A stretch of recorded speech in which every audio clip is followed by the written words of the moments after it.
பற்றி ஒரு சின்ன ஒரு 2 நிமிஷம் நான் சொல்லிடுறேன். அதுக்கப்புறம் அண்ணன் சொல்லுவார் இதோட செயல்பாடுகள் எப்படி ஆரம்பிச்சாங்க, எப்படி போயிட்டு இருக்குன்னா அவர் சொல்லிடுவார். இது ஆரம்பித்து 2022 ஆரம்பித்தாங்க. 2022 ஆரம்பித்து ஆல்மோஸ்ட் 2 வருஷம் ஆச்சு. ஆசிக்கும் 2 ராஜ்குமார் எல்பிசி எக்ஸ்மெண்ட் லைட்டர் ரிப்போர்ட்டர்ஸ் பங்களாதேஷ் பீகார் எல்லாம் ஸ்டூடெண்ட்ஸ் இருக்காங்க. இந்த 2 வருஷம் ஆரம்பிச்சதில் பார்த்தீங்கன்னா இவங்க சாதாரண விஷயம் இல்லை. இது வந்து நம்ம ஒரு ட்ரஸ்ட் மூலமாக கிரியேட் பண்ணி நிறைய அங்கீகாரம் வாங்கணும். கவர்மெண்ட் இருந்து அவங்க சில ரூல்ஸ் அண்ட் ரெகுலேஷன்லாம் கொடுப்பாங்க. இவ்வளோ ஸ்கொயர் ஃபீட்டில் இடம் இருக்கணும் இப்படிலாம் சொல்லுவாங்க. ஸோ அதெல்லாம் அதே மாதிரி அதை சுற்றியும் அந்த இடம்லாம் எப்படி இருக்கணும், ஓகேங்களா, காற்றோட இடமா வசனம், அதுக்குள்ள பொருள் உதவிலாம் இப்படிலாம் இருக்கா, கட்டல் அவங்க படுக்கிறதுக்கான கட்டல், அது இல்லாமல் தேவையான உபகரணங்களாக இருக்கான்னு சொல்லி கவர்மெண்ட் சில நாம்ஸ் வச்சுருப்பாங்க. அதெல்லாம் ஃபுல்ஃபில் பண்ணால் மட்டும்தான் அவங்க அங்கீகாரம் கொடுப்பாங்க. சரிங்களா? ஸோ அதெல்லாம் தாண்டி தான் இப்போ இந்த அளவுக்கு ரன் பண்ணிட்டு இருக்காரு. நீங்க அவர் அண்ணன் பேசினதுக்கு அப்புறம் உங்களுக்கு ஏதாவது சந்தேகம் இல்லை உங்களால் முடிஞ்ச என்ன ஹெல்ப்புங்கிறதையும் அவர்கிட்ட சொன்னீங்கன்னா நம்ம இன்னைக்கு மட்டும் இல்லை, ஏதோ இந்த நான் அகாடமிக் ஆக்டிவிட்டி ஹியூமானிட்டி டேக்காக மட்டும் இல்லை, நீங்கள் அப்கமிங் டேஸில் மந்த்லி ஒன்ஸ் நம்ம எப்போ நம்ம ஃப்ரீ டைம் கிடைக்கிறோம், சண்டே கூட வரலாம். சண்டே வந்து கூட அதுவும் ஹாஸ்டல் ஸ்டூடெண்ட்ஸ் உங்களுக்கு ஃப்ரீ டைம் கிடைக்கிறப்போ ஏதாவது அவுட்டிங்லாம் போவீங்க இல்லையா, அதுக்கு அவுட்டிங்கில் ஏதாவது ஒரு ஷாப்பிங் பார்த்துக்காத இங்கே வந்து இவங்களோட 1 hour ஸ்பெண்ட் பண்ணிங்கன்னா அவங்களுக்கு சந்தோஷமாக இருக்கும், நமக்கு ஒரு சாட்டிஸ்ஃபைடாக இருக்கும். ஓகேவா? ஏன்னா குழந்தையும்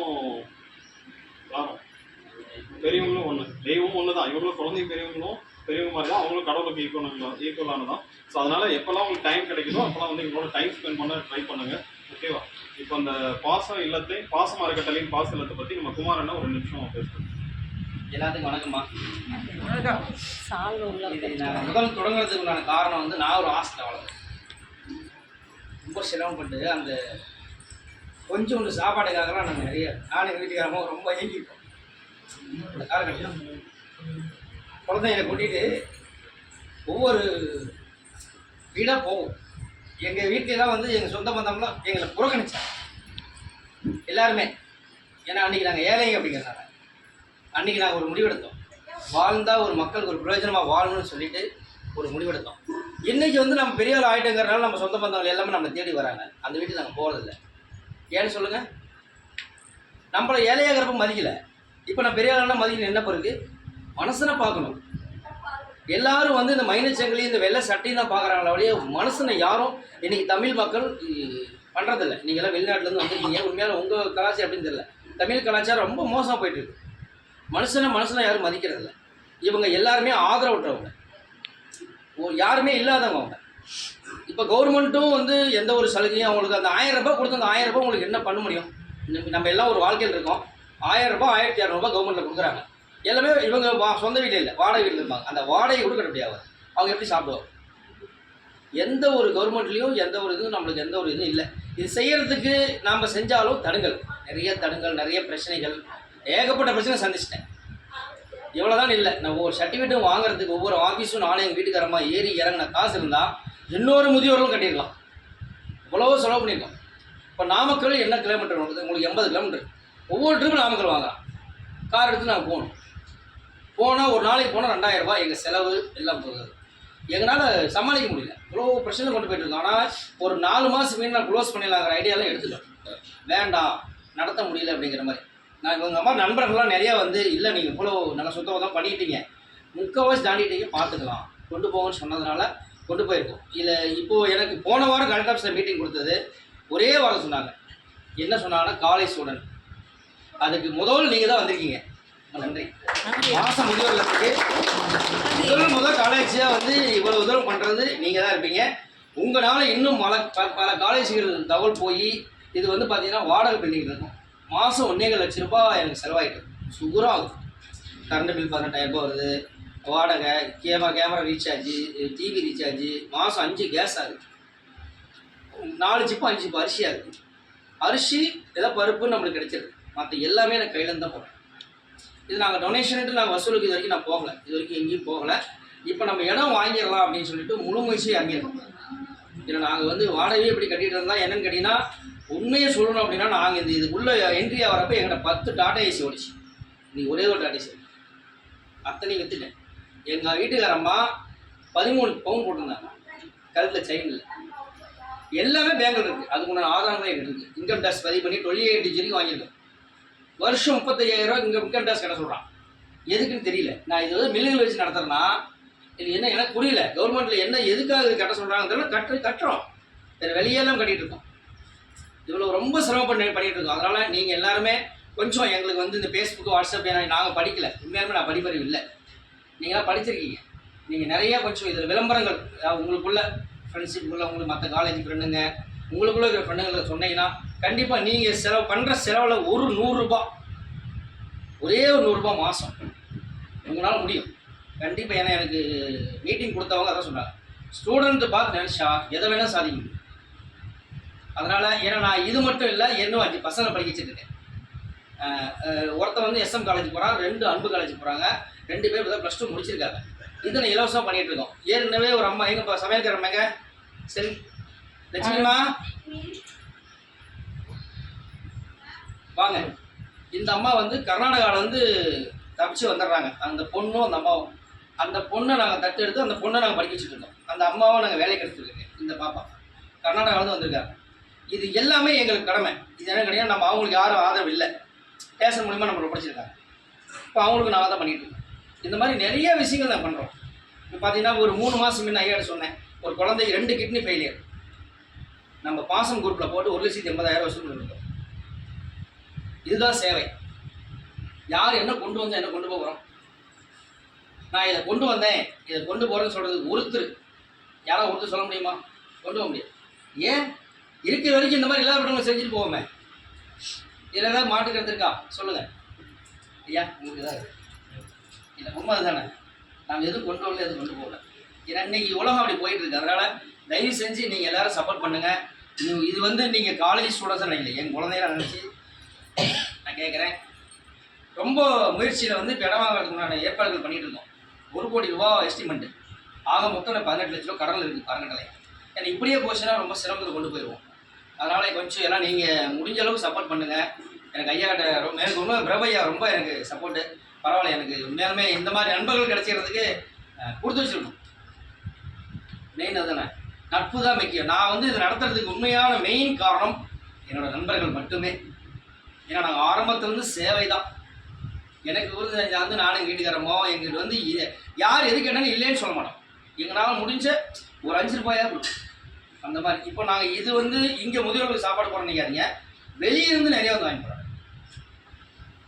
அவங்களுக்கு வழி இல்லை, ஏன்னா எங்களுக்கு இடம் இல்லை, கட்டில் இல்லை, இடம் பத்தாதனால அவங்கவுங்க தங்கிக்கிறாங்க. வெளியிருந்து சாப்பாடு 3 நேரம் வாங்கி போகிறேன், கொடுக்குறோம், இல்லைங்காமல் கொடுக்குறோம். இப்போ இதுக்கெல்லாம் பார்த்தீங்கன்னா எப்படி நான் வசூல் என்ன பண்ணுறது? அதனால் நீங்களாம் பார்த்து எனக்கு முடிஞ்ச அளவுக்கு சப்போர்ட் பண்ணுங்கள். முடிஞ்ச வரைக்கும் இந்த சேவைகள் எங்களோட போகக்கூடாது. இந்த அறக்கட்டளை மாதிரி எத்தனையோ அறக்கட்டளை உருவாகணும். இந்த மாதிரி ஆதரவற்றவங்களே தமிழ்நாட்டில் இல்லை அப்படிங்கிற அளவுக்கு முடிஞ்ச வரைக்கும் நீங்கள் எல்லாரும் சப்போர்ட் பண்ணி செய்யணும்னு என்னோட முழுமையான கருத்தை நண்பர்கள் சார்பாகவும் பாசம் அறக்கட்டளை சார்பாகவும் செஞ்சுக்கிறோம். அதே மாதிரி பார்த்தீங்கன்னா எங்களுக்கு தொழில் வந்து சவுண்ட் சர்வீஸ் தான், ஆடியோ பெரிய லெவலில் வச்சுருக்கோம். குமார் ஆடியோனா இங்கே சிபி வரைக்கும் போகிறோம். உங்களுக்கு தேவைப்பட்ட நிகழ்ச்சிகள் எது தேவைப்பட்டாலும் குமார் ஆடியோ புக் பண்ணுங்கள். நீங்கள் அதில் வர அமௌண்ட்டு பாதி அமௌண்ட்டு முதியோர்களுக்கு தான் சேரும். ஏன்னா தொழிலை வச்சு தான் இயக்கிட்டு வேறு ஒன்றும் கிடையாது. என்னோடய தொழிலை வச்சு தான் மெயினாக. இப்போ ஈரோடு நந்தா காலேஜ்லாம் ரெகுலர் நாங்கள் தான் போய்ட்டுருக்கோம். மோனம் பண்டிகைக்கு ஒரே ஒரு ட்ரிப் போனோம், ஆடியோ பிடிச்சிருந்ததுனால ரெகுலர் ப்ரோக்ராம் நம்ம பண்ணிட்டாங்க. ரெகுலராக ஆடியோ எனக்கு கொடுக்குறாங்க, நீட்டாக பண்ணி கொடுத்துருக்கோம். மோனுங்கிறது ஒரு பக்கம், நான் தொழில் சுத்தமாக இருந்த மாட்டேன். ஆனால் பார்த்தீங்கன்னா எல்லாமே கேரளா பாக்ஸ் தான் நம்மகிட்ட. அப்படி இருக்கும், எஃபெக்ட்லாம் சொன்னபடி கேட்கும். அந்த மாதிரி கொஞ்சம் தொழில் சார்பாகவும் உங்கள் சார்பாகவும் உங்களால் என்ன முடியுமோ சப்போர்ட் பண்ணுங்கள். ஐயா சொன்ன மாதிரி மாதம் ஒரு நாள் எத்தனையோ வீண் செலவு பண்ணுவோம், எத்தனையோ ஊர் சுற்றுவோம். இங்கே போகிற ஒரு ஜாலி இருக்கும். உங்கள் வயசுக்கு அது இருக்கீங்க, இங்கே வந்து ட்ரெயின் பண்ணுங்கள். நம்மளோட முதியோர்கள் நிறைய இருக்குது, மேட முழுக்க இங்கே தான் வரணும் இல்லை, மற்ற முதியோர்களுக்கும் கொஞ்சம் சப்போர்ட் பண்ணுங்கள். ஏன்னா இப்போ நாங்கள் இன்னொரு விஷயம் நாங்கள் சொல்கிறேன், நசீனோட முதியோர்களை வந்து முந்தைய க்ளோஸ் பண்ணுற மாதிரி தகவல் வந்திருக்குது. நாங்கள் வேண்டாம் க்ளோஸ் பண்ண வேண்டாம், நாங்கள் சப்போர்ட் பண்ணுறேன்னு சொல்லி இங்கேருந்து அரிசி பருப்புலாம் கொடுத்து நாங்கள் இப்போ அதை ஊக்குவிச்சிருக்கோம். அவர் தனிப்பட்ட நபராக நடத்த முடியாமல் ரொம்ப சிரமப்பட்டு இல்லைங்க நான் க்ளோஸ் பண்ணுறேன் அப்படின்னு சொல்லியிருக்காரு. கட்டில் இல்லை அப்படின்ட்டு இப்போ நம்ம இங்கே எஸ்எம்எஸில் வந்து லீவு போட்டு நாளைக்கு வந்து ஒரு 5 கட்டில் எடுத்து கொடுக்குறோம். ஏதோ எங்களால் முடிஞ்ச ஃபஸ்ட் அமௌண்ட் கட்டி லீவ் எடுத்து கொடுக்குறோம். ஏன்னா அவங்க வந்து ஒரு ஆள் தனிப்பட்ட இப்போ எனக்கு கூட பார்த்தீங்கன்னா ட்ரஸ்ட்டு அவங்க முன்னாடி முன்னாடி வாங்க, இவங்களாம் ட்ரஸ்ட்டு பொறுப்பாளர்கள். எனக்கு கூட ஒரு 4-5 பேர் இருக்காங்க, சப்போர்ட் பண்ண ஆள் இருக்குது. அவர் தனியாக மாட்டிட்டார். அதுக்குண்டான முயற்சிகள் நாங்கள் இங்கேருந்து எடுத்து நிறைய பண்ணிகிட்டு இருக்கோம். இங்கே வந்து முடியலேன்னு யார் கேட்டாலும் அதுக்குண்டான முயற்சிகள் 100% போகும். அந்தளவுக்கு பண்ணிகிட்டு இருக்கோம். அதே மாதிரி மாற்றுத்திறனாளிகள் நிறைய பார்த்தீங்கன்னா சப்போர்ட் கேட்டுட்டு இருக்காங்க, அதுக்குண்டான முயற்சிகள் இருக்கும். பாலா வந்து இப்போ ஒரு போன வாரம் வந்திருந்தார், சண்முகா காலேஜ் அவருக்கு லெட்டர் கொடுத்துருக்கோம். நாங்கள் காலையில் போனோம், காலேஜில் உள்ள விட மாட்டேன்ட்டாங்க. இப்போது எனக்கு என்ன தெரியல, இப்போ நான் அவர்கிட்ட பணம் கேட்க போகல, ஒரு லெட்டர் கேட்க தான் போனோம். சண்முக காலேஜில் வாசலே நிற்க வச்சிட்டாங்க. எங்களுக்கு காலையில் எத்தனை மணிக்கு போனோம்? 10:15 போனோம். சாயந்தரம் 4:15 வரை பார்த்தோம். தண்ணி இல்லை, ஒன்றும் இல்லை. அந்த வாசல்லாம் அப்படி நின்று வந்து, ஏன்னா கார் போயிருமே, எந்த நிமிஷம் பார்க்கலாம் அப்படின்ட்டு. அவ்வளோ நாங்கள் ஒன்றும் மோசமானவங்க இல்லையே. அந்த காலேஜ் நிர்வாகத்துக்கு உள்ள தகவல் கொடுக்குறோம், வாட்ச்மேன்ட்ட சொல்கிறோம், நம்பர் வாங்கி ஃபோன் பண்ணுறோம். ஏன் இப்படி பண்ணுறாங்கன்னு தெரியல. இதனால என்ன வந்துட போகுது? ஒன்றும் இல்லையே. எத்தனையோ பேர் உள்ள போகிறாங்க வராங்க. நாங்கள் போயிட்டு ஒரு மனு கொடுத்து வெளியே இருப்போம். நாங்கள் ஒன்றும் பணம் கேட்கல அவர்கிட்ட. இந்த மாதிரி நடத்திக்கிட்டு இருக்கோம். நீங்கள் கொஞ்சம் விளம்பரம் பண்ணால் எங்களுக்கு கொஞ்சம் வெளியே பப்ளிக் ஆகும் அப்படி தான் கேட்டோம். நாங்கள் எங்களுக்கு முதியோர்களுக்கு பணம் கொடுங்க, எங்களுக்கு பில்டிங் வாங்கி கொடுங்க நாங்கள் கேட்கவே இல்லை. அந்த சமூக காலேஜ் எங்களுக்கு முழுமையாக எங்களுக்கு சப்போர்ட்டே பண்ணலை. நாங்கள் வெளியே நின்று ரோட்டில் அக்கா வந்து காரை வழிமறிச்சாங்க. வண்டி அந்த பையன் அடி உடையந்தாப்புல வழிமறிச்சு தான் நாங்கள் அவருக்கு லெட்டர் கொடுத்தோம். இல்லை இந்த மாதிரி வந்து புறக்கணிக்கிறாங்க சில விஷயங்கள்லாம். இதெல்லாம் ரொம்ப மனசு கஷ்டமாக இருந்தாங்க. அத்தனையும் ரொம்ப மனசை கல்லாக்கிட்டு தான் இருந்து பார்க்குறோம். ஒரு டீ கூட வழியிறாங்க. தனியாக அந்த சமூக காலேஜ் பார்த்துட்டு நினைக்கிறேன், காட்டுக்குள்ளே இருக்குது. நாங்கள் போயிட்டு எங்கே போயிட்டு வரோம் அப்படின்ட்டு வெயிட் பண்ணி ரொம்ப சிரமப்பட்டு அதை பார்த்தாங்க. இதெல்லாம் நினைக்கிறப்ப ரொம்ப கஷ்டமாக இருக்குது. ஏன் இந்த மாதிரி பண்ணுறாங்கன்னு தெரியல. அதெல்லாம் இல்லாமல் நீங்கள்லாம் கொஞ்சம் எனக்கெல்லாம் சப்போர்ட் பண்ணுங்கள். நிறைய விஷயங்கள் எதுவும் வந்து ஐயாவை கேளுங்க. இங்கே நடக்கிற அனைத்து விஷயங்கள்லையும் உங்களுக்கு எதாவது டவுட்டு பார்க்கணும் அப்படின்னா யூடியூப்பில் போயிட்டு பாசம் ட்ரஸ்ட்டுன்னு போனீங்கன்னா வந்துடும். யூடியூப் நம்மளுக்கு ஸ்டார்ட் பண்ணியிருக்கோம். யூடியூப்பில் போயிட்டு இருக்கு. நெட்டில் போயிட்டு பாசம் ட்ரஸ்ட் பாச இல்லம் குமரலைன்னு போட்டிங்கன்னா நெட்டில் வரும். நாங்கள் எப்போ ஸ்டார்ட் பண்ணோம், என்ன பண்ணுறோம் அப்படிங்கிறது எல்லாமே ஆன்லைனில் கிளாஸஸ் இருக்குது. கொஞ்சம் பண்ணிகிட்டு இருக்கோம். எங்களுக்கு தெரிஞ்ச வரைக்கும் நான் பண்ணியிருக்கேன். உங்களுக்கு தெரிஞ்சு எவ்வளோ வந்து விளம்பரங்கள் எப்படி கொண்டு போக முடியும் அப்படின்னு நீங்கள் வந்து என்ன படிப்பு எடுக்கிறீங்க சொன்ன மாதிரி இது பெரிய படிப்பு நீங்கள் படிக்கிறது உங்களால் முடியும். முடிஞ்ச அளவுக்கு நீங்கள் சப்போர்ட் பண்ணுவீங்கன்னு ஒரு 100% நம்புறேன். நான் உண்மையாலுமே நான் எக்ஸல் காலேஜ் நண்பர்களை 100% நம்புறேன். நிறைய காலேஜ் நான் தகவல் கொடுத்தேன். எஸ்எம் காலேஜ், எங்கள் பசங்க படிக்கிற காலேஜுக்கும் சொன்ன விஷயங்கள்லாம் கொடுத்தேன், லெட்டர் கொடுத்தேன். ஆனால் எந்த ஒரு ரெஸ்பான்ஸ் இல்லை. இங்கே லோக்கலில் இருக்கிற ஜேஜே காலேஜ் கூட ரெஸ்பான்ஸ் இல்லை. ஏற்கனவே ஒரு ட்ரிப்பு யாரும் வந்தாங்க, எக்ஸல்லேருந்து யார் வந்தாங்க, எக்ஸல்லேருந்து எங்களை வந்து கூட்டிகிட்டு போனாங்க. எதுக்குன்னா மெடிக்கல் செக்அப். ஒரு ட்ரிப் ஒரு 5 பசங்க மட்டும் வந்துட்டு பஸ்ஸில் வச்சு எங்களை கூட்டிகிட்டு போயிட்டு நீட்டாக பண்ணி செக்அப் பண்ணி இப்படிலாம் இருக்குன்னு சொல்லி அங்கே பண்ணாங்க. அவங்க மறுபடியும் வரல, மறுபடியும் நம்ம கூப்பிட்டோம். ஆனால் இந்த அளவுக்கு பெரிய லெவலில் பண்ணுறது நீங்கள் தான் ஃபஸ்ட்டு. முதல் காலேஜாக உள்ள வந்திருக்கீங்க. அதனால் நீங்கள் எப்படி நிறைஞ்சு வந்திருக்கீங்களோ அந்த மாதிரி இந்த முதியோரில் நிறக்க இருக்கணும்னு சொல்லிட்டு உரையை முடிச்சுக்கிறேன். கண்டிப்பாக பெத்த தாவப்பனா கேட்குறேன், எத்தனையோ செலவு பண்ணுறீங்க. உங்களால் முடிஞ்சதா டெய்லி ₹1 ஒதுக்கினா கூட போதும், எத்தனையோ மிச்சம் பண்ணலாம். கொஞ்சம் ஏன்னா கவர்மெண்ட்டெல்லாம் நம்பக்கூடிய இடத்துல நாங்கள் இல்லை, நீங்களும் இல்லை. இந்த கவர்மெண்ட் எப்படி இருக்குன்னு உங்களுக்கு அதுவும் தெரியும். அதனால் இந்த குழந்தைகளை படிக்க வைக்கிறது, அனாதை குழந்தைகளை படிக்க வைக்கிறதுக்கும் இந்த பெரியவங்களை காப்பாற்றுறதுக்கும் உங்களால் முயற்சியை கண்டிப்பாக கொடுப்பீங்க நம்பிக்கையோடு விடைபெறுறேன். நன்றி.